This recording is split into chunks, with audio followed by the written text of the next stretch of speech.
¿Quieres conseguir lanzar y ganar la tanda de penaltis perfecta? Hoy en la media inglesa te explicamos cómo. Bueno, Ilie, hoy abrimos la Biblia de los penaltis, explicamos la enciclopedia de la pena máxima, deletreamos el ABC de los 11 metros, porque os traemos la explicación definitiva de cómo hacer una tanda de penaltis impoluta. Estás diciendo tantas tonterías que, si no te importa, me voy a sumergir en la lectura. Yo te pediría, por favor, primero, no me faltes al respeto, y segundo, que nos expliques qué libro tienes entre manos y concretamente también pegado a tu cara. Efectivamente, muchachos, es el libro en el cual nos hemos basado. Hay otros contenidos que son de cosecha propia, pero el grueso de los contenidos y de los estudios mencionados proceden de este libro, esta obra magistral que recomiendo encarecidamente, que se llama 12 Yards de Ben Littleton, que además tiene una newsletter apasionante donde cada semana te ilumina sobre la ciencia que se esconde detrás de los penaltis. Porque vosotros pensaréis, la lotería de los penaltis, una mierda lotería de los penaltis. Mierda lotería. Es una ciencia. Ya sabéis que la ciencia además no se hace sola, y en este caso pues lo han hecho muchas personas que iremos citando a lo largo del vídeo de hoy. Por eso hoy os vamos a estructurar un vídeo en el que os vamos a explicar cómo hacer la tanda de penaltis perfecta en 3 fases. Antes de tirar el penalti, durante el lanzamiento y también después de esa ejecución de la pena máxima. También, por supuesto, hay cosas que hemos encontrado fuera de 12 Yards, pero por lo general nos parecía muy interesante por todo lo que cuenta este libro. Y además, también nos parece muy interesante porque está muy de actualidad después de aquella final de la Copa de la Liga, donde vais a ver que muchas de las cosas que explicamos se dieron en ese lanzamiento, en esos lanzamientos entre Liverpool y Chelsea con la victoria de los hombres de Klopp. Y ahora, si te parece, Ilie, empezamos con la fase de antes de la tanda de penaltis. Y empezamos por el primer consejo de todos, que es olvidar la historia. Sí, y en este punto tenemos que hacer referencia a una persona que iremos mencionando en repetidas ocasiones a lo largo del vídeo hoy, que es el doctor Jair Jordet, que es un doctor que, además de ser exjugador de fútbol, estudió psicología deportiva en la Escuela Noruega de Ciencias del Deporte. Y allí hizo, hizo un estudio sobre tandas de penaltis. No me estoy inventando el nombre de la escuela, ¿vale? La es Universidad Noruega y tal. Escuela Noruega de Ciencias del Deporte, ¿vale? Estudió el señor Jair Jordet, que hizo este estudio sobre tandas de penaltis. Y una de las primeras cosas que examinó es si perder tandas de penaltis afectaba el resultado de la siguiente.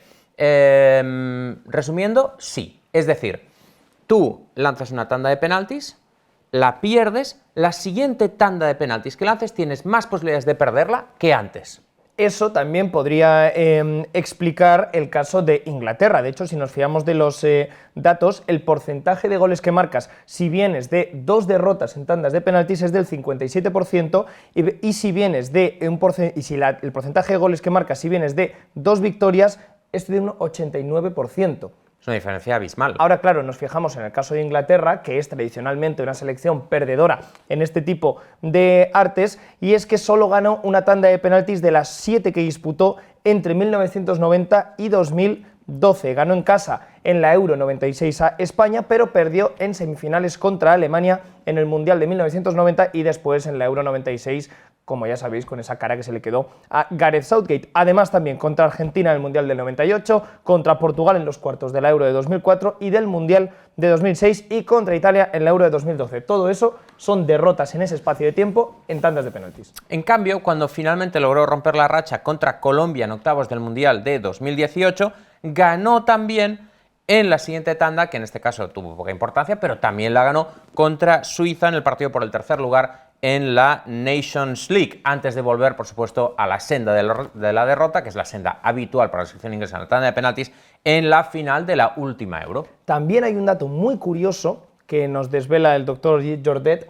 y es que también hay que fijarse en el pasado inmediatamente anterior a la tanda de penaltis, y es que el equipo que marcó último en el mismo partido antes de la tanda de penaltis tiene un 61,1% de posibilidades de ganar, y el que encajó ese gol un 38,9%, es decir, que esto traducido a una tanda de penaltis, el que ha conseguido forzar esa tanda de penaltis marcando el último gol, en este caso pues para empatar la eliminatoria, ya sea en los 90 minutos o en la prórroga si se acaba procediendo así, es el que tiene más posibilidades de ganar por llevar, digamos, esa inercia positiva. Sí, efectivamente, así que, bueno, pues ya tenemos un par de datos interesantes que influyen sobre el desarrollo de la siguiente tanda.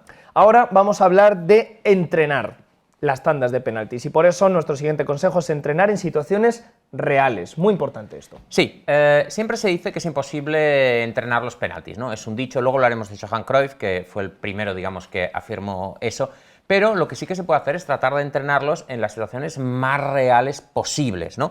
Y aquí tenemos también un par de ejemplos. Los checoslovacos en 1976 entrenaron con la megafonía a tope con sonido de los fans, ¿vale? Para tratar de recrear un poco pues, el sonido de los aficionados en el estadio. Ante las quejas de los habitantes de Praga, por supuesto. Por lo que sea, los vecinos pues no estaban contentos, ¿vale? Porque ponían la megafonía toda castaña y los vecinos decían, oye, si nos importa, aquí hay gente que quiere dormir, ¿vale? Caballero, es la hora de la siesta, me la suda la Eurocopa, ¿no? Y los checoslovacos dijeron, hey, a tope contigo, pero nosotros tenemos que entrenar unos penaltis, ¿vale? Sí. Gus Hiddink, por ejemplo, hizo caminar a sus futbolistas, en este caso los surcoreanos, de un punto de penalti al otro antes de ensayar sus lanzamientos, ¿vale? Para tratar de recrear ese paseillo que tienes que hacer desde el círculo central hasta el punto de penalti, que a menudo a los futbolistas les hace muy largo, ¿no? Vas pensando en el penalti, la presión, el público, bueno, pues él les hizo andar solos de punto de penalti a punto de penalti, haciendo más largo el camino para que trataran de colocarse en una situación real. Queremos irnos a comer, no es necesario, nuestras familias nos esperan.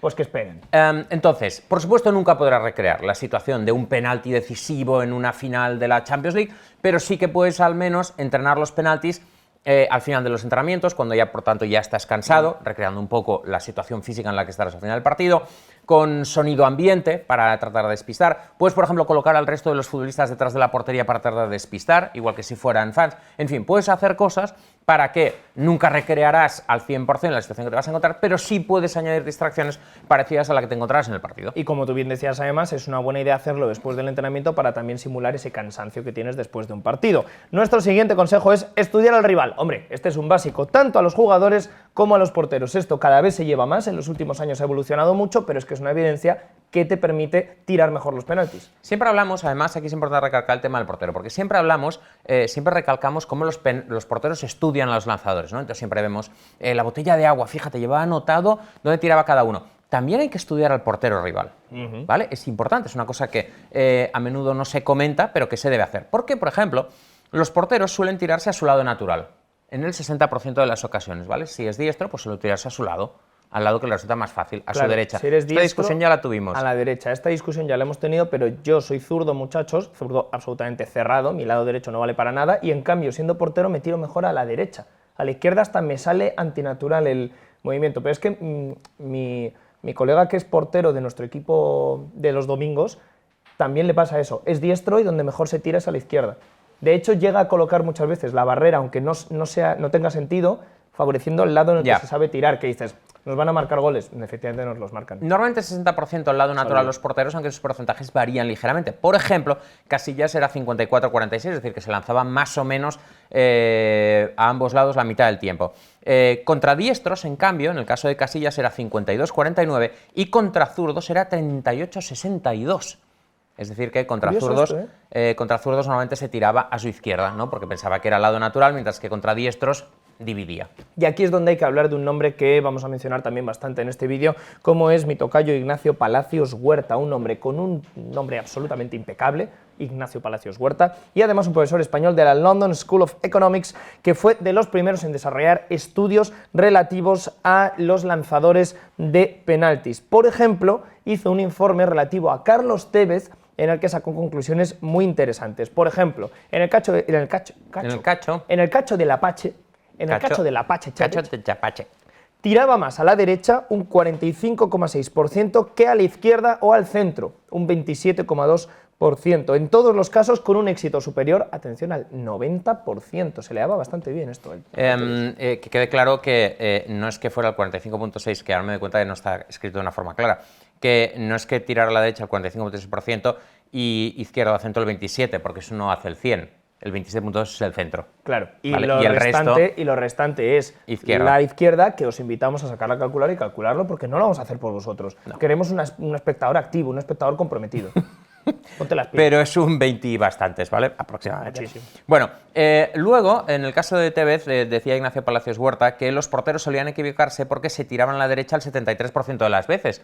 Que dices, oye, si el Apache tira a la derecha el 45.6, ¿por qué todos os tiráis a la derecha? ¿Queréis estudiar? No tiene sentido. Carajo, me cago en la leche. Haced un poco de trabajo, hombre. Una cosa muy interesante que hacía Tevez y que se puede aplicar también a otros lanzadores, o al menos para tener éxito, es que no solía repetir de un penalti para otro. Que claro, también ahí, si eres portero, te viene bien saberlo. Claro. Si antes en el anterior penalti te tirado a la derecha, no vuelvas a tirarte a ese lado porque no solía repetir el mismo lado. Tampoco repetía contra el mismo portero. Por ejemplo, en febrero de 2011 contra el West Brom le tocó tirar 2 penaltis y lanzó uno a la derecha y otro a la izquierda. Estamos hablando de una persona, el Apache Tevez, absolutamente enferma y obsesionada con el punto de penalti. Esto es así. Una persona que está mal de la cabeza a la hora de lanzar desde los 11 metros. La respuesta, como ya veis, es correcta. Además, una cosa también muy interesante y que también influye mucho a la hora de acertar un penalti es que nunca golpeaba a media altura. -1, en general todos eran o arriba, buscando una altura considerable al que no alcanzase el portero, o abajo para forzar una estirada difícil para el guardameta. -1 en toda su carrera, ¿eh?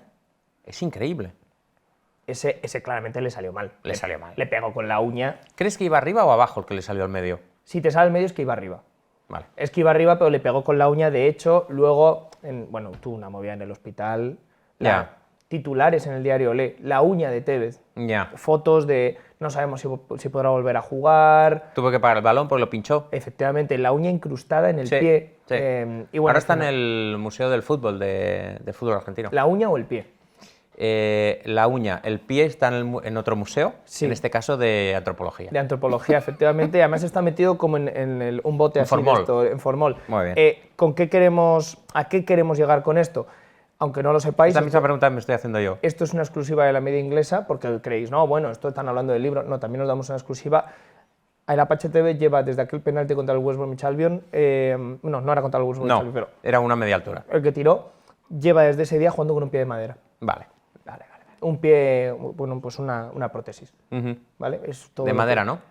De madera en concreto. Porque creo que ahora las hacen de titanio y materiales dijeron- más sofisticados. Le dijeron, vamos a hacer una prótesis que, bueno, pues que imite incluso la piel humana, la carne humana. Y dijo, Él dijo de no. dijo, A mí me la haces de roble. cállate la boca, cállate la boca. O de Coge- pino. Y salí ahí fuera, talláis alcornoque y me lo pones en el pie. Alcornoque. Y, claro, No me parece la madera más... y el médico diciendo, ¿qué? Y dice, calla y obedece, calla y obedece. Y así ha hecho Bueno. una carrera entera el tío. Pues ya está. Una información de la media inglesa. Muy bien, en este punto es el momento de hablar de uno de los dos porteros. Ha habido dos en toda la historia. Uno que acertó el lado en todos los penaltis de la tanda de penaltis en una final de la Copa de Europa. Ha habido dos en toda la historia. Vamos a hablar ahora de uno de ellos. Luego hablaremos del segundo, pero ahora es momento de recordar la actuación de Petr Cech en la final de la Champions League de 2012. Petr Cech, que no solo acertó el lado de los 6 penaltis que lanzó el Bayern en la tanda, Qué locura. de los cuales paró 2, sino que además también acertó el lado del penalti que lanzó Arjen Robben durante el partido. La clave, en este caso, no es Petr Cech, bueno, Petr Cech, por supuesto, sí, es la clave, pero hay una persona que estaba en la sombra, del que vamos a hablar a continuación, que es el francés Christophe Lolichon. Cuando José Mourinho abandonó el Chelsea por primera vez en 2007, Abraham Grant se quedó sin entrenador de porteros y Cech le recomendó al entrenador de porteros que había tenido en el Rennes. Ahí es cuando Nacho, nuestro amigo Christophe Lolichon, llega al Chelsea. Claro, es que en las semanas previas a la final, nuestro amigo Lolichon creó una estrategia única en el mundo, o al menos según lo que nosotros conocemos, y es que pidió a sus porteros suplentes, a Ross Turnbull y a Hilario, que analizasen a todos los penaltis lanzados por el Bayern desde 2007. Cuidado el curro, ¿eh? Y les pidió a cada uno que se centrasen en un jugador. Cech, lógicamente, estuvo exento de esa responsabilidad porque, pues bueno, su responsabilidad no era centrarse en un jugador y además era el que iba a jugar, y de esa manera consiguieron crear un informe con el que Petr Cech acertó todos los disparos. Hay otra parte de esta historia que es tanto Turnbull como Hilario, que bueno, pues ellos lo que querían era jugar, no trabajo de oficina, Claro, ¿no? claro. Lolichon contrata un becario para esto, pero nos tienes un poco hasta los huevos. Y el otro, muy bien, pero seguid con el trabajo porque os voy a echar si no. El tema es que, al respecto de este estudio, es muy interesante también que el propio Lolichon dice que se fija en 13 cosas en un lanzador y afirma que muchos tienen tics que muestran dónde van a lanzar. Nunca ha desvelado esas cosas en las que se fija. Pero, en concreto, Ilie, te has fijado en un penalti en el que él dice que hay un tic en esa final muy evidente y no lo hemos encontrado. Sí, en el libro Lolichon dice, hey, son 13 criterios, no voy a desvelar qué 13 son, pero los jugadores tienen tics. Y uno, muy evidente en la tanda, es de Bastian Schweinsteiger, que cambia el lado. Normalmente lanzaba a un lado, él cambia a otro lado, si no me equivoco, él normalmente lo lanzaba a su lado de seguridad y aquí lo lanza al otro lado. O sea, después de ese tic, claro, en el momento que sale ese tic, Cech cambia el lado. es una señal de que está nervioso o algo ha cambiado en él y no va a tirar al lado natural. Entonces, he analizado a Schweinsteiger, no he encontrado absolutamente nada. Es una persona absolutamente neutra y normal, ¿no? Hay un momento que creo que se toca la nariz y otro que se toca la bota. Pero ahí- más allá de eso... Pues ahí lo tienes. Que a lo mejor le preguntas a Schweinsteiger y dices, Lolichon, no vayas de genio que tenía un mocarro. Claro. No podía Entonces, respirar bien. no lo sé, ¿vale? Según Lolichon hay un tic muy evidente en Schweinsteiger, que es el que le hace cambiar de lado, y a Cech acertar y pararle el penalti. Un Cech, por cierto, último apunte, que no solo acierta el lado de los 6 penaltis de la tanda, el de Robben durante el partido, sino que también acierta al lado del penalti que falla Messi en semifinales. Es decir, que acierta al lado de todos los penaltis de semis y final. El estudio, amigos. Vamos al siguiente consejo antes de la tanda de penaltis y es el de poner al portero especialista. Ya os decíamos que en esa final entre Liverpool y Chelsea había muchos detalles que podíamos sacar de cara a este vídeo. Uno es el movimiento de Thomas Tuchel quitando a un Eduard Mendy que hizo un partido escandaloso para poner a su especialista como Kepa Arrizabalaga. Y es aquí donde, Ilie, tenemos que hablar de esa historia que antes contaba relativa a Johan Cruyff y a Luis Van Gaal. Sí, esto es muy interesante. Claro, esta historia de los penaltis nos permite, digamos que los penaltis define tu forma de ver el fútbol, incluso, ¿por qué no?, la vida. Muy bien, muy bien. El penalti como metáfora vital. Claro, hay gente que dice, hey, yo la vida me gusta planificar, hay otros que dicen, no, a mí me gusta vivir la intuición. A mí me gusta darle Y con la uña a la vida. Soy una hoja mecida por el viento. Y otro dice, pues yo no, yo me gusta dirigir los designios de la vida, ¿no? Me voy a quedar con el primero solo porque los otros dos son ultrapedantes. Bueno, el caso, aquí tenemos que hablar de efectivamente Luis Van Gaal y Johan Cruyff, que mantuvieron durante muchos años una relación muy tensa por varios motivos, entre ellos algunos motivos personales, pero también se extrapolaba a su visión del fútbol, un poco la visión del individuo contra el colectivo. Johan Cruyff pensaba en pues en el talento, la intuición y la autonomía de los futbolistas, mientras que Van Gaal pensaba que el futbolista solo estaba al servicio del colectivo. Y eso se trasladaba también, esa visión antagónica, a los penaltis, porque Cruyff decía que el penalti no se podía entrenar y que era una cuestión simplemente de intuición y del talento del futbolista, mientras que Van Gaal opinaba de forma totalmente diferente, como plasmó Nacho de forma clara en el Mundial de 2014, cuando estaba al frente de la selección de Países Bajos. Todos recordaréis el lanzamiento de penaltis. El tema es que llegan los Países Bajos a la tanda contra Costa Rica en cuartos y Luis Van Gaal decide cambiar al portero titular, a Jasper Cillessen, por Tim Krul. Claro, nos quedamos todos en ese momento diciendo, pero un momento, ¿y esto? Cillessen no había parado en ninguno de sus anteriores 16 penaltis. Vale, bueno, una mala estadística. Por tanto, está sacando... Buena no es. Buena no es, hombre. Buena no es. Porque además es difícil de empeorar. Claro, es lo mismo que te iba a decir. Bueno, Solo metiéndote tú un penalti, parándolo y metiéndolo. Claro, inmediatamente es verdad, después. es Ahí sí verdad. lo puedes empeorar, Sí. pero si no...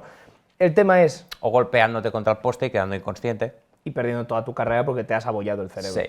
Pero más allá de eso es difícil, de otra manera. Sí, muy difícil. Celebramos que no sucediese No, eso claro, con prácticamente Jasper imposible, Cillessen. diría. Pero claro, entra Krul. Y ese día todo el mundo pensó, está metiendo al especialista.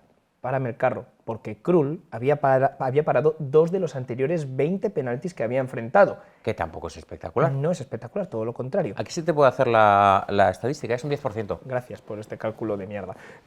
Atención, He multiplicado por 5 las dos cifras. porque es que además deja fuera a Michel Vorm, que había parado 3 de 11. Cuidado, 3 de 11, eso sí que es una estadística buena. Aquí se me complica. Es 3 de 20 y 11. tantos. 3 de 11 para un portero son muchos penaltis parados. ¿Por qué hace eso? Porque Van Gaal, Ilie, planta la semilla de la duda donde antes solo había un campo de certezas. Es impresionante, está desconocido. Efectivamente, muchachos, la idea de Van Gaal pues era un poco, os cambio al portero, por lo cual si Costa Rica había estudiado pues a Cillessen, ya no sabemos cómo va a actuar el portero, y todos los lanzadores de Costa Rica dicen, si lo cambias, que este portero debe ser buenísimo parando de penaltis, nos tienen súper estudiados. Total, efectivamente, Países Bajos acabó triunfando en aquella tanda de penaltis. Dicho esto, es una estrategia que en este caso funcionó, pero en otros no tiene por qué funcionar, como esa reciente final de la Copa de la Liga, en la cual efectivamente entró Kepa. Yo sigo pensando que fue un buen movimiento de Tuchel, porque Kepa la estadística dice que es mejor portero parando penaltis que Edouard Mendy, lo que pasa es que en ese caso pues no funcionó. Y también es verdad que en el caso de Van Gaal es retorcer ya la estadística al máximo porque no metió un especialista en penaltis, era ya jugar al tema psicológico. Pero ya vemos que es importante meterte en la mente del lanzador. Otro consejo, antes de la tanda de penaltis, a los futbolistas les ayuda bastante saber con antelación que van a tirar el penalti y en cambio no les gustan nada las sorpresas, Ilia. Sí, efectivamente, esto es una cosa importante y aquí sí que digamos que puede incidir directamente el portero. Lo mejor que puede hacer el entrenador es cuanto antes avisar a los lanzadores e incluso antes del partido y que sepáis que si hay una tanda de penaltis, vosotros 5 si estáis en el campo vais a lanzar un penalti, de forma que tú ya lo sabes, ¿no? Ya estás prevenido de que eso va a ser así. En la pausa tras la prórroga hay que utilizarla para avisar inmediatamente a aquellos que van a lanzar, porque eso les ayuda a prepararse mentalmente para ese momento del penalti. Sobre todo hay que intentar evitar los cambios de última hora, como pasó en la primera final de la Copa de Europa decidida por penaltis, la del Estadio Olímpico de Roma de 1984, entre el Liverpool y el equipo anfitrión, la Roma.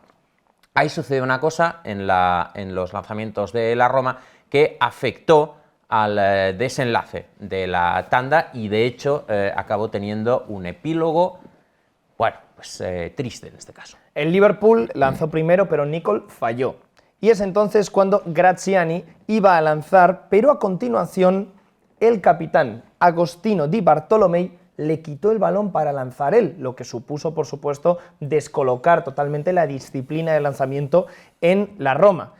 Los penaltis siguieron hasta llegar al 2-2 tras 3 penaltis. Ian Rush marcó para el Liverpool, pero entonces le tocó a Graziani, que ya estaba mentalizado para tirar el primer penalti que le quitó su propio capitán. Y al lanzar, Graziani falló el suyo. Después, Alan Kennedy no falló para poner el definitivo 4-2 en la tanda. Sí, Graziani pues estaba mentalizado para lanzar ese primer penalti, le cambian a última hora porque Di Bartolomei tenía una enorme tensión, era el capitán y dijo, quiero tirar el primero, me lo quito de encima. Y ya no se te va, siendo Graziani ya no se te va. Claro, de alguna forma, tiro el primero, me lo quito de encima, no puedo soportar la tensión de estar esperando de lanzar el cuarto o el quinto, que pueden ser más decisivos, tiro el primero, Di Bartolomei marcó el suyo, pero Graziani erró el suyo por ese cambio de última hora que le afectó. El epílogo triste al que hacía referencia es que Agostino Di Bartolomei, muchos años más tarde, se quitó la vida en el aniversario de esa final. Otro de los consejos que damos para antes de los penaltis es usar el tiempo en el círculo central para centrarte en tu penalti y visualizarlo. Seguimos con el tema psicológico. Sí, porque los estudios demuestran que ese tiempo en el círculo central es el más estresante de todos para los lanzadores. Imagínate. Cuando estás abrazado con tus compañeros, vas viendo cómo se desarrolla la tanda, la presión y la tensión va aumentando, así que es un momento en el cual es muy común que las imágenes negativas vengan a tu mente, ¿no? Es muy común que poco a poco te vaya invadiendo la sensación de ¿y si fallo? ¿Y si fallo el penalti decisivo y mi equipo pierde? Es momento para visualizar el penalti, sensaciones positivas y tratar de concentrarte y visualizarte marcando el penalti. Había un jugador, ahora no recuerdo quién era, un experto en penaltis, pero ahora no recuerdo el nombre, es que me ha venido ahora, que decía, yo cuando voy a lanzar un penalti, en lo único que pienso es en cómo voy a celebrarlo. Esto es muy interesante porque esto tiene una comparación con los tiros libres en la NBA, que también mucha gente tiene rutinas. Un tiro libre puede ser lo más intrascendente del mundo o en el último segundo lo más importante. Y me acuerdo que creo, sin miedo a equivocarme, que era Dirk Nowitzki el que su estrategia para concentrarte era en su cabeza cantar una canción. Entonces cada vez que tiraba un tiro libre, cantaba una canción y de esa manera se aislaba un poco de todo. Quizá esto es un triple, puede ser, pero me suena que era Dirk Nowitzki el que hacía eso. Esto de los tiros libres también es interesante y de hecho creo que es Lolichon, del que hemos hablado antes, que se fija mucho en otros deportes. Claro. En penaltis y situaciones de tensión en otros deportes para aprender. Recuerdo que incluso en tiros libres, perdóname, había un jugador de baloncesto estadounidense que jugó en el Barça, y no sé si también en el Real Madrid, en el Barça seguro, que se llamaba Trumbo. Y me acuerdo que él tenía una cosa muy curiosa, es que tiraba los tiros libres con los ojos cerrados. Tenía un porcentaje nefasto. No Jordan Mutombo. Prácticamente nunca, pero tiraba con los ojos cerrados. Que una vez le dijeron, Trumbo, por probar, ¿y si lanzas con los ojos abiertos? Y dijo, no, yo tiro con los ojos cerrados. Pero y dice, bueno, pues es muy curioso lo de las mecánicas para concentrarte. Jason Kidd le lanzaba un beso a a la canasta y cosas así. Es equiparable, por ejemplo, al saque en el tenis, Sí, por ejemplo, es ¿no? verdad, Movimientos muy mecanizados. Es verdad. Bueno, lógicamente ahí te tienes que, en los penaltis en el círculo central, pues tienes que contar imágenes, ¿no?, que te hagan feliz. Por ejemplo, móntate en tu cabeza un hilo de imágenes de Hasbulla. Por ejemplo, antes de tirar un penalti, estás todo el rato pensando en Hasbulla, el vídeo ese lavando con la manguera el coche, que de repente al que le está grabando le ve Hasbulla y hace ¡eh!, y le tira un manguerazo. Claro, ahí yo creo que lo que ayuda es liberar un poquito la mente y sobre todo no pensar en la importancia del penalti, porque entonces sí que te hundes. Y sobre todo no pensar en qué va a pasar si lo fallas, nunca. Además de eso, también hay un tema muy importante en el que es verdad que aquí sí que juega un papel importante el azar, pero, amigo, a veces la vida es así, dos caras de una misma moneda. Y es que es muy importante ganar el sorteo, pero ojo, ganar el sorteo para lanzar primero, no para hacer el imbécil ganando el sorteo, que Sí. también ha habido casos. Ahora hablaremos de ese caso. Efectivamente, el equipo que comienza lanzando la tanda tiene más probabilidades de ganarla. Palacios Huerta, al que ya hemos mencionado, estudió 212 tandas, un total de 2.106 penaltis. Y en ellas, el equipo que lanza primero ganó el 61% Sí, de las veces. Fijaros que vamos sumando porcentajes y al final los porcentajes tienen un impacto. Es decir, el equipo que viene de marcar el último gol, 60%. Lanzas primero en la tanda, 60%. Poco a poco vas sumando y al final te das cuenta que puedes influir en el resultado de la tanda. Lo peor que te puede pasar aquí es ganar el sorteo, pero pifiarla a la hora de elegir, que es lo que le pasó a un viejo conocido, en este caso, de la Premier League, del Fulham. Bueno, Georgios Karagounis, que desde el Mundial de 2014 dejó de ser griego para convertirse en ídolo costarricense, era el capitán de Grecia en octavos contra Costa Rica. Yo no sé cómo sigue habiendo gente viva en Costa Rica después de todas las tensiones que han pasado. Parece que en cada tanda de penaltis están implicados ellos. El tema es que llegan a los penaltis y Karagounis gana el sorteo para Grecia contra Costa Rica. Pues coge el tío y elige tirar segundo. Claro, en este momento todos los estudiosos de las tandas de penaltis se tiran de los pelos hasta quedarse calvos cual rana. Y ojo, porque después de esa elección, Theofanis Gekas falló su penalti tras lanzar demasiado rápido y Grecia se quedó fuera. Claro, es que esto, Ilie, hace que cada penalti que tire Grecia esté condicionado por lo que ya ha hecho su rival.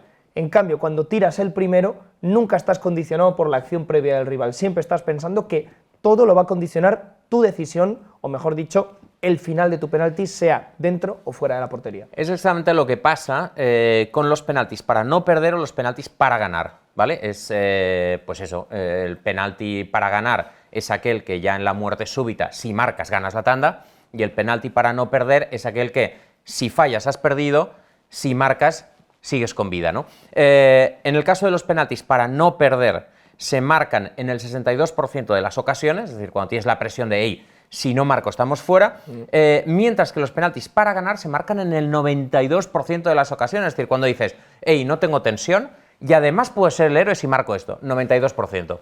Claro, volvemos otra vez a la final de la Copa de la Liga contra el Liverpool y contra el Chelsea. El porcentaje no estaba a favor del Chelsea. No. Tiraron los segundos y tiraron en el fondo del Liverpool. Desde ese momento, pura estadística, independientemente de quién tirase, tenía menos opciones el Chelsea, muchas menos opciones respecto a si llega a suceder todo lo contrario. Tiran los primeros y en el fondo de los Blues. Aunque mucho mérito, y lo mismo en el caso del Manchester United en la final de la Europa League contra el Villarreal, mucho mérito que aguantaran tanto, porque lanzaron lanzadores no habituales, lanzaron la muerte súbita 5 y marcaron los 5, con la presión de tengo que marcar. Efectivamente. Otro de los consejos que también nos tenemos que dar es elegir a los jugadores más descansados, fundamental. Sí, siempre se dice, hey, el cansancio, este jugador ya muy cansado, y mucha gente dice, bueno, es solo un penalti, ¿qué importancia puede tener el cansancio? Bueno, pues la tiene. Un jugador que ha jugado de 1 a 30 minutos tiene un 86,7% de posibilidades de marcar. Es decir, si los penaltis es tras 90 minutos, pues un jugador que haya entrado a la hora de juego. En caso de prórroga, pues un jugador que haya entrado en la prórroga, al inicio de la prórroga o durante la prórroga, 86,7% de posibilidades de marcar. Si ha jugado entre 31 y 90 minutos, es decir, que ha entrado, por ejemplo, en la segunda parte y ha jugado los últimos minutos de la segunda parte, más la prórroga, tiene un 81,9%. En cambio, los jugadores que han jugado todo el partido o todo el partido menos prórroga, es decir, que han jugado de 91 a 120 minutos, tienen solo un 78% de posibilidades de marcar, casi un 10% menos que aquellos que han jugado pocos minutos. Tremendo esto, ¿eh? Pero ojo, porque hemos hablado de los jugadores más descansados y el siguiente consejo va más allá y tenemos que hablar de cómo colocar a los futbolistas en la tanda de penaltis, porque aquí siempre nos ha sorprendido cómo muchas veces grandes ejecutores de las tandas de penaltis se colocan los quintos, Cristiano Ronaldo, Mohamed Salah, y es que aquí también hay estudios al respecto que dicen que lo mejor a la hora de colocar a tu mejor lanzador, según nuestro amigo Palacios Huerta, es colocarlo en el primero, en el cuarto y en el quinto puesto de la tanda de penaltis, aunque el cuarto es más importante para el equipo que lanza primero que para el que lanza segundo. Sí, son datos curiosos, claro, siempre se ha dicho, al mejor lanzador lo coloco quinto, pero claro, te puede pasar como le pasó por ejemplo a Cristiano en la Euro de 2012 o a Mendieta en el Mundial de 2002 contra Corea, que eran los mejores lanzadores, los colocaron quintos y nunca llegaron a lanzar. Si no me equivoco, Ilie, otra vez volvemos al ejemplo práctico, en la final de la Copa de la Liga, Salah creo que lanza el quinto. Sí, y Jorginho también. Y Jorginho también, sí, tienes es toda la decir, razón. los dos mejores lanzadores de los equipos los colocan quintos, cuando en realidad, según Palacios Huerta, pues esos penaltis más importantes son el primero, efectivamente, pero también, o sea, el quinto, efectivamente, pero también el primero y el cuarto. Yo, si tuviera mi mejor lanzador, yo lo pondría al primero. Sin duda el primero, Yo para también. marcar el tono positivo de la tanda de penaltis y porque sabes que ese penalti siempre se va a tirar. El quinto, hay veces que, bueno, Cristiano, ya lo decíamos, contra España nunca llegó a tirar. Es que si fallas el primero, ya prácticamente el resto de penaltis que lances a partir de ahí son prácticamente para no perder. Es para corregirlo. Claro, entonces digamos que añades una presión a todos los que vienen detrás. Vamos a seguir con nuestro análisis de la tanda de penaltis y como decisión también antes de ejecutar las penas máximas hay que hablar de los balones de oro. Y en concreto, Ilie, no colocar balones de oro, aunque haciendo un pequeño asterisco en esta explicación. Claro. Jair Jordet, del que ya hemos hablado antes, descubrió una cosa increíble. Un jugador tenía más probabilidades de fallar un penalti en una tanda de penaltis después de haber sido Balón de Oro, Bota de Oro o haber sido elegido mejor jugador del año.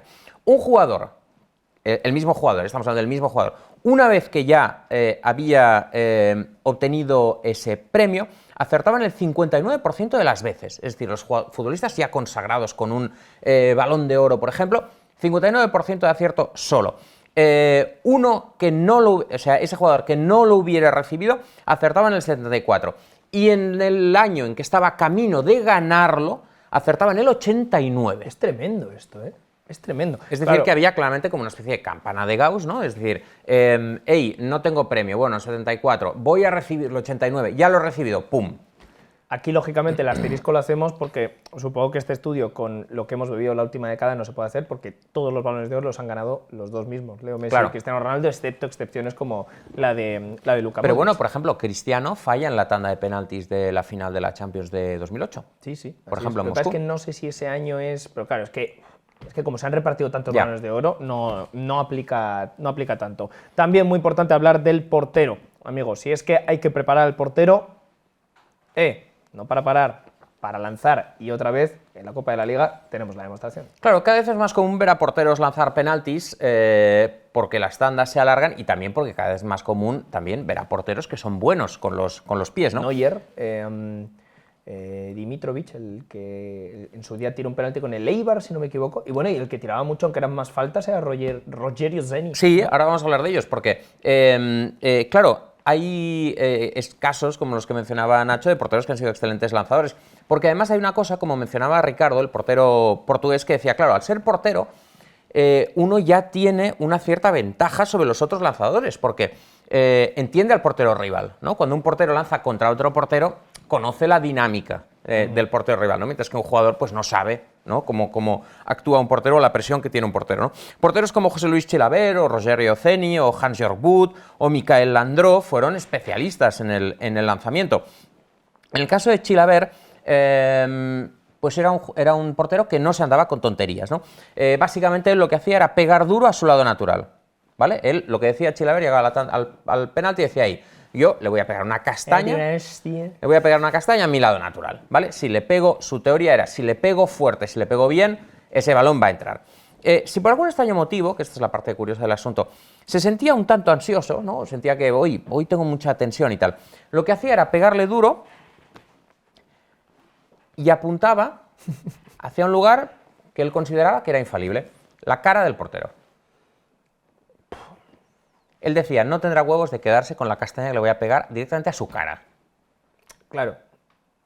Aquí entra en juego pues la integridad física del compañero. Pues no deja de ser un compañero, Sí, sí, amigo sí, Chelo. sí. A ver, quiero decir, estás poniendo por delante tus intereses deportivos a Feos. los daños que puede provocar desfigurar la cara de un compañero de profesión. Pero bueno, nosotros tampoco vamos a entrar aquí. Bueno, él dirá, pues no te quedes en medio. Claro, pues no te quedes en medio. Vale. Haber estudiado, nunca mejor dicho. Haberme estudiado, que es mejor aún. El tema es que también había otros porteros como Hans-Georg Butt, por ejemplo, que era un gran lanzador, pero también paraba mucho y tenía una técnica única, y es fingir ir a un lado pronto, volver al centro y luego tirarse al mismo lado. Es que me encanta que en la Copa de la Liga sucedieran tantas cosas así, porque esto es lo que intentó Kepa Arrizabalaga con Virgil van Dijk, que le cedió un lado, es verdad que no se movió de un lado a otro, pues le cedió un lado para hacer ese juego mental. Virgil dijo, para juego el que aquí me cuelga, y efectivamente le tiró a ese lado y no se lo pudo parar Kepa Arrizabalaga. Yo aquí te reconozco que si yo fuera lanzador de penaltis, esto sería lo que peor me vendría, lo que más me desconcentraría. Un portero que se mueve de lado a lado para decir, hostia... O que me deja a un lado, porque sobre dices... todo, claro, yo tenía pensado ya tirar ahí y ahora me has condicionado totalmente. Y entonces ya te entra la duda hasta el final. Y así es como le paró un penalti a Luis Figo en un Real Madrid 1, Bayer Leverkusen 1. Por cierto, aquí también, en la Copa de la Liga, vimos a Quidin Kelleher, que tiró un muy buen penalti, porque como ya sabéis, hasta los 14 años era jugador de campo, era delantero, y aprovechó esa circunstancia para ejecutar, por cierto, un buen penalti. Sí. Estos son los consejos, estos han sido 11 consejos para tratar de ganar la tanda antes de propiamente llegar a los lanzamientos. Y ahora, Nacho, entramos en la segunda parte, que es consejos para el lanzamiento. Hasta ahora hemos hablado de cosas que hay que preparar antes del momento en el que solo estáis tú, el balón y el portero rival. Primera directriz clarísima. Por Dios, no des la espalda al portero. Efectivamente, después de colocar el balón, hay futbolistas que colocan el balón y se dan la espalda al portero. No hagas eso. No hagas eso porque estás estás transmitiendo nervios, estás, compartiendo con el portero una información que no debe tener. Entonces tú plantas el balón y retrocedes marcha atrás. Y si puedes mirar a los ojos. Y si puedes, mírale a los ojos. Y si puedes, dile algo. ¿Vale? ¿Qué pasa? ¿Tú qué? No muestras nervios, proyectas confianza. ¿Qué? Y también es importante tu propio lenguaje corporal, ¿vale? O sea, tú te pecho fuera y decir, hey, porque tu lenguaje corporal te afecta a ti mentalmente.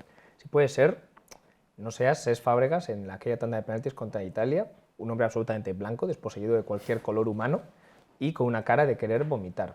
Digo esto con todo el cariño a Cesc porque marcó ese penalti que es historia de este país, pero el hombre estaba a punto de desmayarse. En este caso, en el tema psicológico y demás, en los últimos tiempos hemos visto cosas interesantes, como por ejemplo esa pantalla que le hace César Azpilicueta en la final del Mundial de Clubes a Kai Havertz, ¿no? Entonces digamos que él es el que absorbe la presión de los jugadores rivales y cuando ya llega el momento de lanzar, le cede el balón a Kai Havertz, que llega, lo planta y lo marca. Ya está. También muy importante, el tiempo que te tomas para tirar el penalti.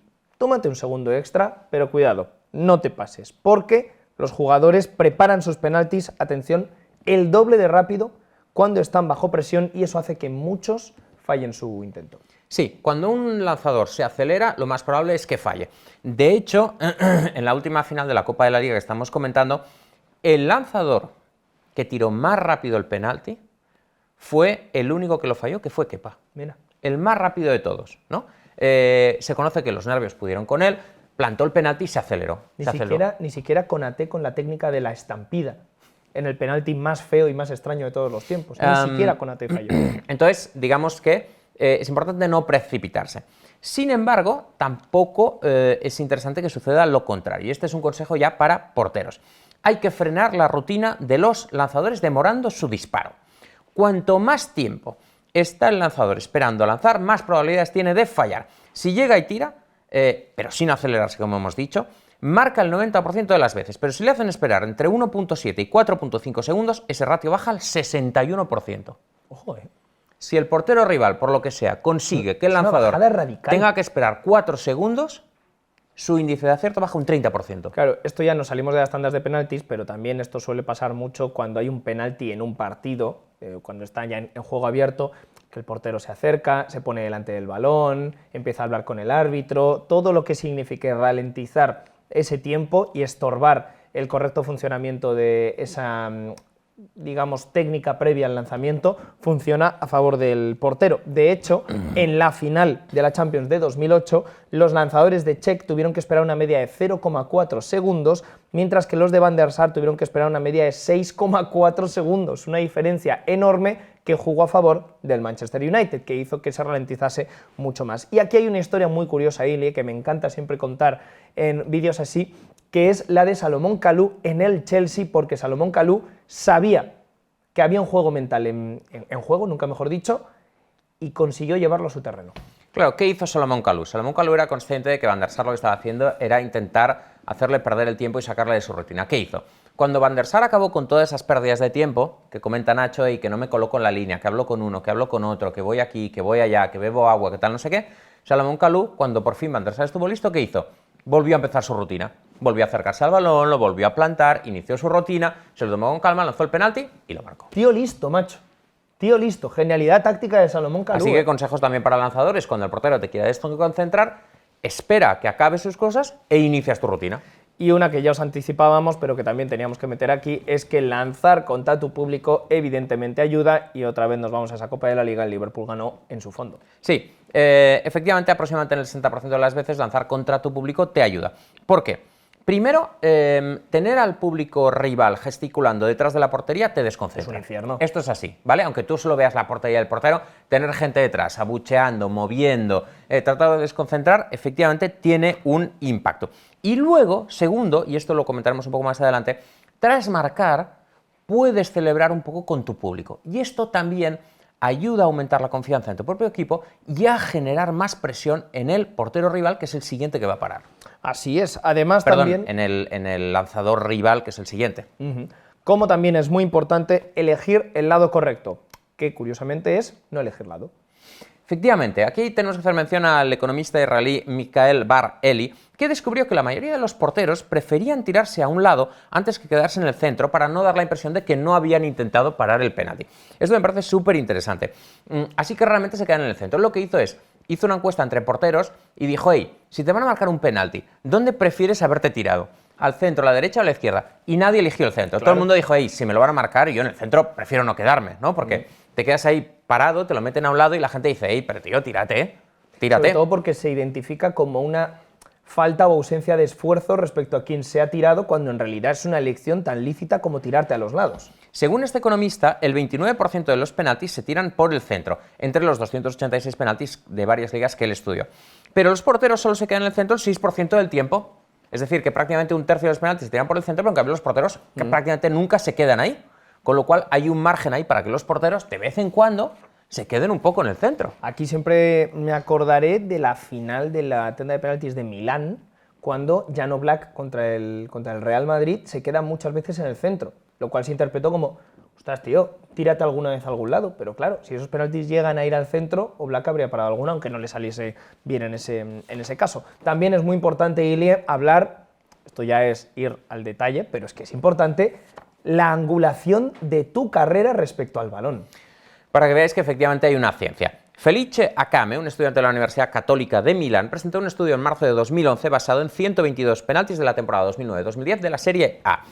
Su hallazgo más interesante tiene que ver con ese ángulo de carrera, ¿vale? Suponiendo que son 0 grados directamente recto al balón y a la portería, a medida que te vas angulando hacia tu lado, ¿no? Si eres zurdo, pues ir hacia un lado, si eres hacia el otro, pero a medida que te vas angulando, el índice de acierto aumenta o disminuye. Si el ángulo es de 15%, es decir, que estás bastante recto respecto al penalti, 11 goles y 7 fallos, es decir, un 61% de acierto. Si el ángulo es del 30%, es decir, que ya estás un poquito más angulado, 59 goles y 15 fallos, un 80% de acierto.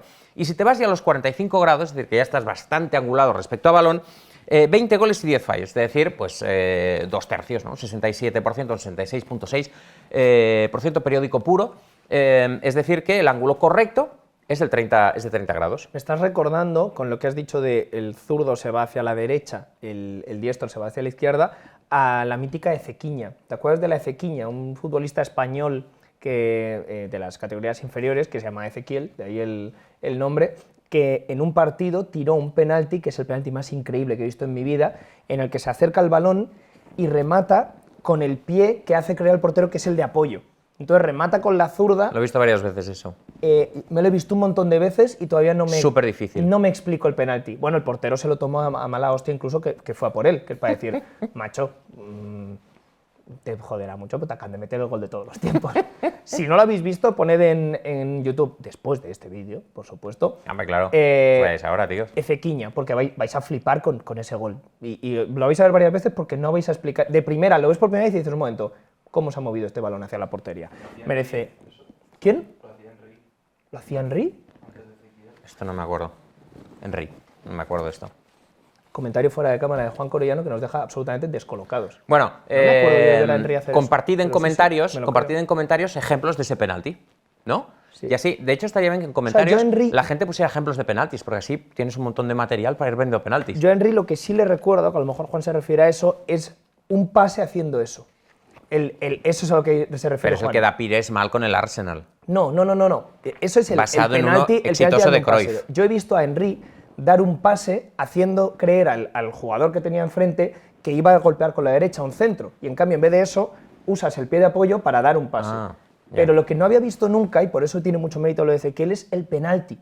Porque tienes que darle una fuerza Sí, con sí. el pie de apoyo al balón impresionante. Yo lo había visto en algún partido de categorías inferiores, ahora no recuerdo. Y luego Pero- también es un movimiento que se puede hacer a veces en el FIFA y que inmediatamente después de hacer implica la lesión automática y roja por parte del equipo rival, pues eso, porque tienes que atacar a ese jugador. Vamos a hablar también de otro tipo de juegos mentales que tiene que ver, Ile, con juegos de cartas, concretamente con el póker. Efectivamente, amigos, en el póker hay una cosa interesante, se llama multilevel thinking, que consiste en nivel de pensamiento básico. Hey, ¿qué cartas tengo yo? ¿Cuáles hay en la mesa? ¿Cómo voy a jugar? Siguiente nivel de pensamiento. ¿Qué cartas creo que tiene mi oponente? ¿Vale? Siguiente nivel de pensamiento. Yo tengo estas, ¿cuáles creo que tiene él? Siguiente nivel de pensamiento. ¿Qué cartas creo que mi oponente cree que yo tengo? Y así puedes ir sumando niveles de pensamiento hasta qué cartas cree él que yo creo que él tiene. Y el último nivel de pensamiento es qué cartas le gustaría a mi oponente que a mí me gustase tener. No sé si te aporta mucho ese pensamiento, pero podría ser. Bueno, Que es ya, ¿qué quiere hacer mi oponente con el dinero que va a ganar con las cartas a raíz de las cartas que yo tengo? Y entonces ya estás pensando pues en plena partida en una mansión en las Bahamas que dices, este nivel de multithinking ya no tiene sentido. muchachos, esto es lo que hizo el portero rumano Helmut Dukadam en la victoria del Steaua de Bucarest, en la tanda de penaltis, en la final de la Copa de Europa de 1986 en Sevilla, ante el Barça, cuando el Steaua se proclamó campeón de Europa. Él era un consumado jugador de póker y utilizó este multinivel de pensamiento para adivinar el lado de los lanzadores del Barça. Estamos hablando del año 86, ¿vale? Entonces, claro, estamos hablando de que toda esta ciencia de los penaltis no estaba desarrollada su nivel de intuición y de, pues eso, pensar dónde va a lanzar el otro. El primer penalti se lo para a José Ramón Olesanco. Ahí sí que fue pura intuición, ¿vale? Porque no tenía una previa, ¿no? José Ramón Olesanco lo tira a un lado y él lo para. Pero los siguientes ya empieza a utilizar este nivel de pensamiento para adivinar los lados. El segundo le tocaba para el Barça a Ángel Pedraza. Dukadam pensó en qué debía estar pensando Pedraza. Él se dijo, lo tirará por el mismo sitio que el Sanco pensando que yo cambiaré, ¿no? Me he tirado a este lado, ahora me tirará al otro. Así que lo tirará al mismo lado. Así que se volvió a lanzar a la derecha y lo paró también. El tercero del Barça le tocaba a Pichi Alonso. Dukadam pensó que Pichi, pensando que se había tirado 2 veces a la derecha, ahora sí cambiaría de lugar. No dijo, no, este tío se ha tirado 2 veces a la derecha, ahora sí seguro se va a tirar a la izquierda. Así que se tiró otra vez a la derecha y volvió a acertar. Impecable, macho, impecable. Entró de alquiler en la cabeza de todos los jugadores rivales. Pero Impresionante. el siguiente, llevaba 3 de 3, el siguiente era ya Marcos Alonso, el padre de Marcos Alonso, el jugador del Chelsea.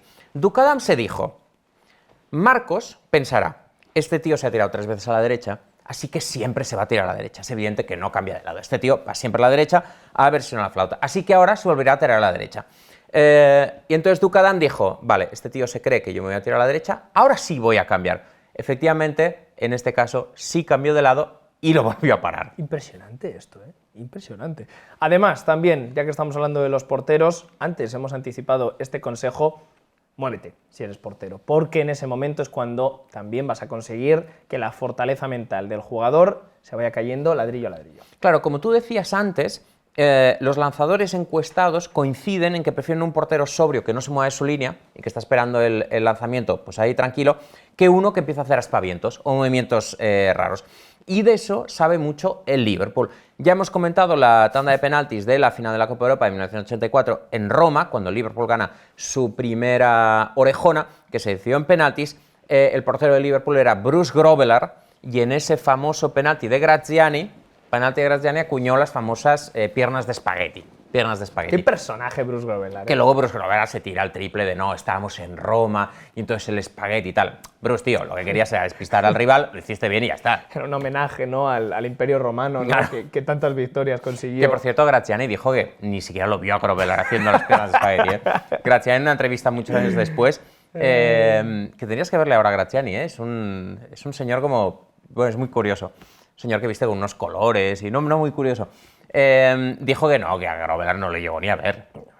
Grobbelaar sigue insistiendo, no, los espaguetis, Roma y tal, no, decisivo y Lo de tal. Grobbelaar a tope con él, porque si te sale ese tipo de tontería, luego a tope con ser un fantasma y hacer una historia alrededor. No, bueno, era un homenaje, ¿no?, a Julio César, asesinado de manera absolutamente injusta allá por el año, ¿sabes? Eso está muy Que no bien. fue emperador, Julio César, es un error que Recordarlo, hemos cometido en recordarlo. muchas ocasiones y me gusta siempre remarcar, Sí, sí, sí. ¿vale? Que sepáis que Julio César no fue emperador, ¿vale? Ahora, a matarlo lo dejaron al hombre bien, Esto sí. bien matado, ¿eh? Sí, Madre cadáver, mía. cadáver. Tener cuidado, ¿no?, con los puñales por la espalda. Bueno, decíamos que el Liverpool sabe mucho de eso, de las distracciones de porteros. Un caso fue el del 84 y otro fue el de 2005, 21 años más tarde, cuando otro portero del Liverpool repitió esa hazaña, esta vez en Estambul y ante el Milan, Jerzy Dudek, que empezó a hacer también ese movimiento de, pues un poco encoger las piernas y efectivamente logró parar el penalti decisivo Qué final. a Andrei Shevchenko. Qué final hizo Jerzy Dudek contra, No, increíble, ¿eh? contra el Milan. La final de todos los tiempos. La parada de Shevchenko, que se empieza a reír después de haberla hecho, es la parada más increíble de todos los tiempos. Cuando se la para y hace así como, hoy nadie me va a meter un gol. Nada más, es increíble, ¿eh? Es materialmente imposible. Shevchenko que me estaba metan un gol. solo y el balón acaba saliendo a córner por encima de Él la estaba de portería. rodillas. No, y estaba en el como suelo. que- Como que suelta Lo la para mano con como un diciendo, pie, no, sí. venga. Y bueno, una cosa impresionante. También tenemos que hablar a la hora de lanzar, y con esto terminamos con nuestros consejos durante el lanzamiento, a la hora de tirar en función del portero. Porque hay dos formas de tirar un penalti. Lanzar a donde hayas decidido previamente o lanzar en función de lo que haga el portero, como ya os hemos comentado anteriormente. Está demostrado que la segunda, curiosamente, es la más efectiva, pero eso sí, hacen falta nervios de acero y mucha experiencia desde el punto de los 11 metros. Pero quienes dominan esa técnica son los mejores, y esto me lleva a todos esos futbolistas Ilie que ahora están ejecutando esa técnica de el saltito previo. Con esa técnica lo que intentas siempre es ver hacia dónde se vence el portero y nunca sabes previamente a dónde vas a tirar. Pero claro, hay que ser muy bueno para saber en una décima de segundo distinguir cuál es el lado bueno y cuál es el lado malo. Claro, era el caso, por ejemplo, de Gaizka Mendieta, que se aproximaba al balón mirando siempre al portero, atento a sus movimientos y en función de lo que hacía el portero, la ponía aquí y allá. Y Mario Balotelli pues hacía lo mismo Yo también. hago eso y te juro que no le pego al balón. Claro. Y solo miro al portero. Este es un riesgo. Me tropiezo con el balón, te lo digo en serio. Si impactas el balón es muy probable que entre ahora desde impactarlo.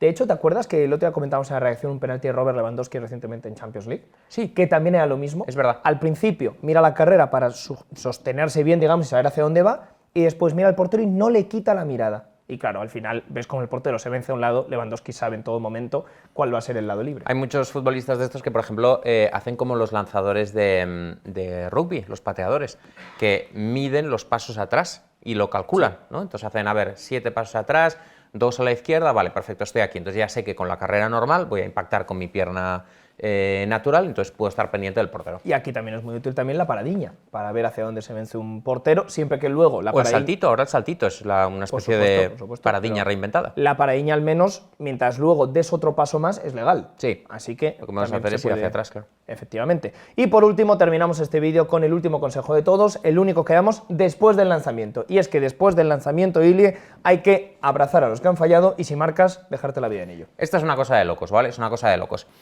Lo primero tiene que ver con los penaltis fallados. Y es que no se entrena qué hacer en caso de derrota. Y hay que entrenarlo todo. ¿Qué pasa si un jugador falla un penalti? Bueno, pues hay que hacer una dinámica, ¿no? Para tratar de revertir la tanda. Muchas veces el jugador que ha fallado vuelve caminando cabizbajo hacia el círculo central, donde ahí se encuentra a todos sus compañeros abrazados. No es precisamente una bienvenida cálida, ¿no? Ya te sientes mal, has perdido y te encuentras a todos tus compañeros ahí abrazados. Entonces ahí, ¿qué tiene que hacer el equipo que ha fallado? Romper el círculo, dar unos pasos hacia el lanzador que ha fallado, abrazarle y reintegrarle en el círculo, ¿no? Yo creo que de alguna forma estás transmitiendo un mensaje al resto de compañeros de hey, no pasa nada si se falla un penalti, no te preocupes, ¿no? Incluso en la vida, ¿no? Incluso en la vida hay que abrazar a aquellos que caen y ayudarles a levantarles. Pero recordad, muchachos, que lo importante en la vida no es no caer nunca, sino levantarte cada vez que te caes. Y Lear, hoy en la media inglesa, confiesa ante todos que es Batman. Y aprovecho para lanzar otra frase de estas, que siempre se me ha quedado grabado. Es mejor morir de pie que vivir de rodillas. ¿Vale? Claro, a partir de ahora es complicado dar el último consejo de todos hablando de penaltis, después de que el Bruce Wayne de Madrid acabe de hacer acto de presencia delante de nuestras cámaras. El caso es que también hay que hablar del caso positivo, y es que cuando el lanzador marca, también hay que saber qué puede tener una repercusión positiva, o al menos maximizar esa repercusión positiva del penalti marcado para el resto del equipo. Y por ello, esta estadística es loquísima. Si un jugador marca cuando el marcador está empatado y celebra con una o dos manos por encima de la altura del hombro, su equipo tiene un 82% más de posibilidades de ganar la tanda que si no lo celebra. 82%. Una auténtica locura. Da confianza a tu equipo y, por supuesto, aumenta la probabilidad de que el lanzador del otro falle a continuación. Ejemplo más claro, Andy Robertson, cuando marca su penalti en la Copa de la Liga, se vuelve loco al nivel de saltar a la grada y empezar a liarse a puñetazos con todo el mundo. Marcas un penalti, celebra lo grande. ¿Vale? Esto es lo que hay que hacer, celebrar a lo grande, eso le va a añadir presión al siguiente lanzador, al lanzador del equipo rival, le va a dar también confianza a tu portero y, bueno, pues tiene un impacto, es decir, que digamos que el impacto psicológico de un penalti no acaba en el momento en que el balón se estrella en el fondo de las redes o en algún punto de la grada, sino que también hay que dar unos pasos una vez que el lanzamiento ha finalizado. Y con esto, muchachos, terminamos nuestra Biblia de consejos de la media inglesa para una correcta tanda de penaltis. Está viniendo un paquete enorme a la reacción por ahí, así que vamos a cerrar ya el vídeo. Contadnos en comentarios cuáles han sido vuestros penaltis más lamentables, cuál ha sido la tanda de penaltis. Y compartid enlaces. Qué peor os lo han hecho pasar. Compartid enlaces y nos vemos en el próximo vídeo, que viene un paquete que no sé qué lleva, pero debe ser un camión entero. Adiós. Suscríbete al canal de la media inglesa, suscríbete, está bueno.